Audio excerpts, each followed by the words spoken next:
سیبوں کا درخت اور بندر۔ ایک بڑا سا سیب کا درخت تھا جس پر ایک بندر اور بندریا شادی کے بعد رہنے لگتے ہیں۔ اس درخت پر بہت سے سیب لگے تھے۔ دونوں اپنی گرمیاں بڑے آرام سے اس درخت پر گزارتے ہیں۔ سارا دن اس کے سائے میں آرام کرتے، جب بھوک لگتی تو سیب توڑ کر کھاتے۔ پھر سردیاں آ گئیں، درخت کا سارا پھل اور پتے گر گئے، ہر طرف برف ہی برف تھی۔ بندریا بندر سے کہتی ہے، مجھے بہت سردی لگ رہی ہے، تم ایسا کرو، اس درخت کو کاٹ کر آگ جلاؤ تاکہ ہماری سردی ختم ہو جائے۔ بندر کہتا ہے کہ پھر ہم گرمی میں کہاں سے پھل اور سایہ لائیں گے؟ بندریا کہتی ہے، گرمیوں میں دیکھا جائے گا، اب تم اس کو کاٹ کر آگ جلاؤ۔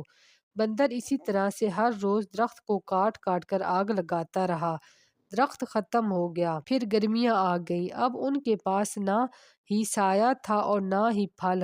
بندر کہتا ہے کہ کاش ہم درخت کو نہ کاٹتے، سردی سے تو ہم زندہ رہ سکتے تھے لیکن کھانے کے بغیر نہیں، دونوں بھوک کی وجہ سے مر جاتے ہیں۔